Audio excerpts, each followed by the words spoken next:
Hello everyone, welcome to my channel learn and grow 26। आज हम करेंगे एसएसटी की पैडागोजी। एसएसटी की पैडागोजी बहुत इम्पॉर्टेंट है, चाहे वो सीडीपी की हो, चाहे इंग्लिश की हो, चाहे हिंदी की हो। पैडागोजी सभी तीनों सब्जेक्ट में इम्पॉर्टेंट है और ये हम करेंगे सीटेट 24 के लिए। 21 जनवरी को हमारा सीटेट का एग्ज़ाम है। अब हमारे पास सिर्फ 19 डेज, सोच लें 19-20 डेज़ हैं सिर्फ हमारे पास जो हमें तैयारी करनी है। इसलिए टाइम वेस्ट के बिना आज हम करेंगे एसएसटी की pedagogy. Social science pedagogy. The main aim question first, the main aim of social science teachers should be. एक सोशल साइंस टीचर का मेन एम क्या होना चाहिए? To develop competition among students, to develop an awareness of connection between all elements that shape society, to make learners memorize the social historical facts, to prepare learners in maintaining the status quo in the society and accept all the decision of the government। हमेशा जब भी आप pedagogy करें, चाहे child development की हो, चाहे English की हो, चाहे हिंदी की हो, तो हमेशा हमें क्या करना चाहिए? कुछ आंसर, कुछ वर्ड्स हैं जो हमेशा हमें याद रखने चाहिए। भी हम पैडागोजी करें, चाहे वो एसएसटी की हो, चाहे चाइल्ड डेवलपमेंट की हो, चाहे इंग्लिश, चाहे हिंदी, हमेशा हमें कुछ वर्ड्स हैं जो हमेशा हमें आंसर में याद रखने चाहिए।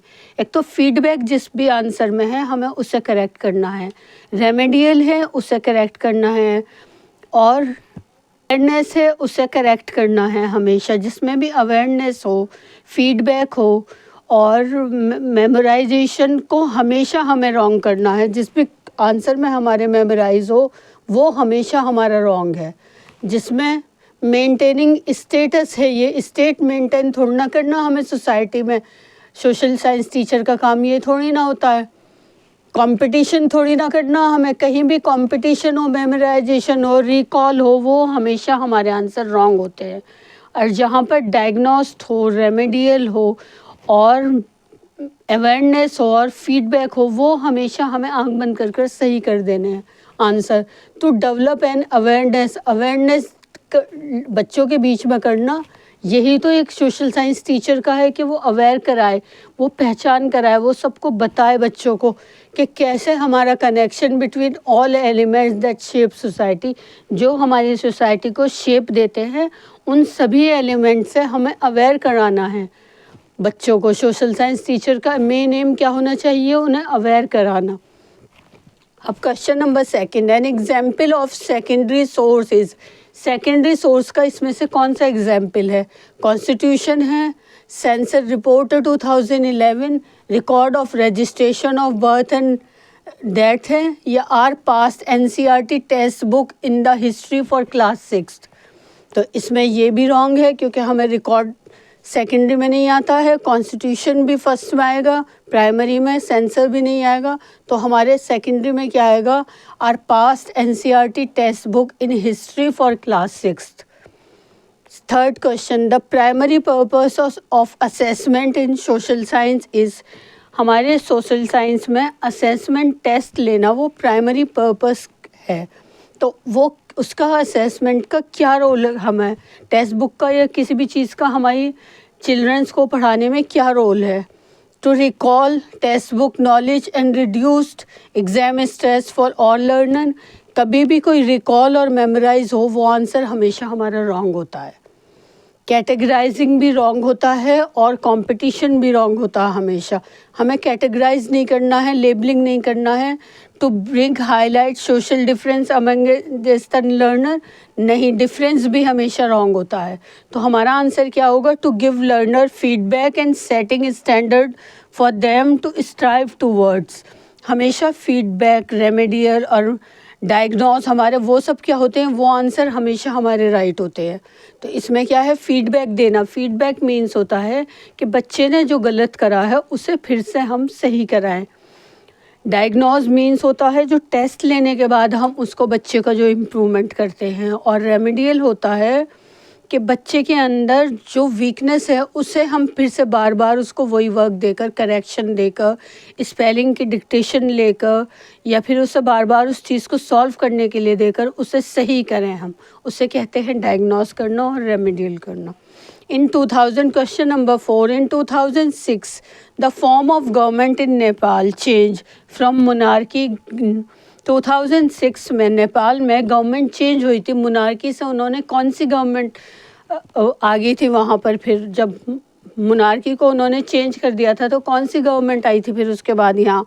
ऑटोक्रेसी, टायरेनी, ओलिगेरी या फिर डेमोक्रेसी? डेमोक्रेसी। नेपाल में आजकल कौन सी गवर्नमेंट है? डेमोक्रेसी गवर्नमेंट है। पहले मोनार्की थी, अब डेमोक्रेसी है।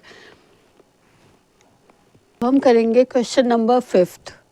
Consider the statement on project method in social science teaching. ये बताएं ये स्टेटमेंट के प्रोजेक्ट मेथड में सोशल साइंस में टीचिंग जो हमें किस चीज़ से इंस्पायर्ड करती है? प्रोजेक्ट मेथड कैसा वो है सोशल साइंस में, कैसा मेथड है, हमें उससे क्या गेन होता है, हमें क्या मिलती है उससे नॉलेज? तो हमें प्रोजेक्ट मेथड से हमें क्या क्या नॉलेज मिलती है जो हम बच्चों को देते हैं प्रोजेक्ट मेथड से टीचिंग में? देखते हैं। It is inspired by pragmatist perspective. ये इंस्पायर्ड है प्रैग्मेटिस पर्सपेक्टिव से। प्रैग्मेटिस मीन्स जिसमें हम ऑक्यूपेशन भी कर पाए और हमें वेज भी मिल सके, मतलब हमें उससे जो हम सीखें उससे हम अपनी लाइफ में यूज़ कर सकें, हम अपनी फैमिली को हेल्प कर सकें उससे और अपने लिए भी, कि मतलब उससे हमें जो चीज़ हम सीखें उससे हम मनी कमा सकें और अपने घर को चला सकें। उससे बोलते हैं pragmatism perspective.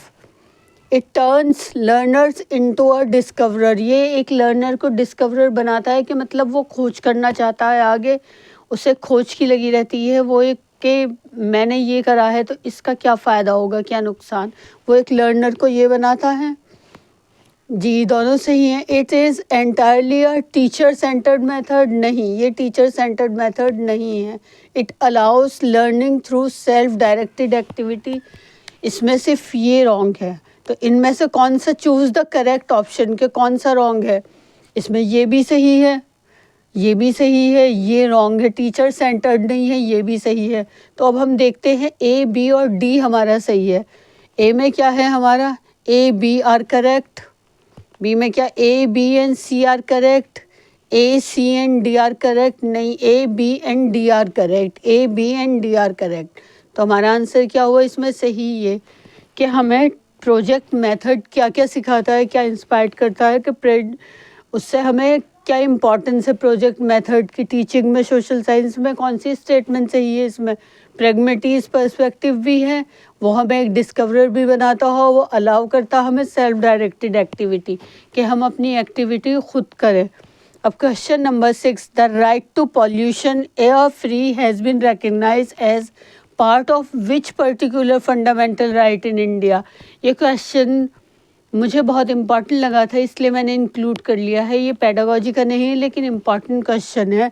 Right to pollution air free वो हमारी फंडामेंटल राइट्स की कौन से पार्ट्स में आता है? वो हमारे इक्वलिटी में आता है, जस्टिस में आता है, लाइफ में आता है, फ्रीडम में आता है।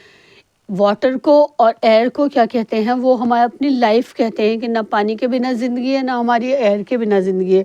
तो ये हमारे कौन से फंडामेंटल में आता है? राइट टू लाइफ में आता है। Question number 7, the following is not an example of gender stereotype. Is not an example. हमेशा जो ना क्वेश्चन में जब भी नॉट आए उसे ध्यान में रख कर पढ़ें कि कौन सा स्टीरियोटाइप जेंडर का एग्जाम्पल नहीं है। बाकी के सब होंगे लेकिन एक नहीं होगा। Only boys being encourage to participate in the football tournaments, जहाँ पर ओनली आता है वो आंसर हमेशा हमारा रॉन्ग होता है। जहाँ पे सबको पार्टिसिपेट करने का मौका मिलता है वो हमारा सही होता है। Only the girls in class and asked to decorate the class board. नहीं, सिर्फ गर्ल्स को ही थोड़ा ना कहना चाहिए, बॉयज़ को भी कहना चाहिए। और फुटबॉल टूर्नामेंट में सिर्फ गर्ल्स बॉयज़ को ही पार्टिसिपेट करना चाहिए? नहीं, ये दोनों क्या स्टीरियोटाइप है। While boys try to monopolise the class discussion. Monopolise means किसी चीज़ को ऑर्गेनाइज करना. अगर बॉयज़ ऑर्गेनाइज करते हैं किसी चीज़ को, क्लास डिस्कशन को, attention is given to both girls and boys to encourage participation. जी बिल्कुल सही है. जो अगर बॉयज़ भी मोनोप्लाइज करते हैं तो इम्पोर्टेंस दोनों को देनी चाहिए. Boys and girls are made to sit in a separate row for ensuring discipline in class. नहीं, ये भी स्टीरियोटाइप हो गया. तो हमारा आंसर क्या होगा? ये 7/3 कि बॉयज़ अगर मोनोप्लाइज करते हैं किसी चीज़ को, ऑर्गेनाइज करते हैं क्लास डिस्कशन को, तो उसमें बॉयज़ एंड गर्ल्स दोनों को इक्वल इम्पॉर्टेंस देनी चाहिए. तो ये हमारा राइट आंसर हो गया.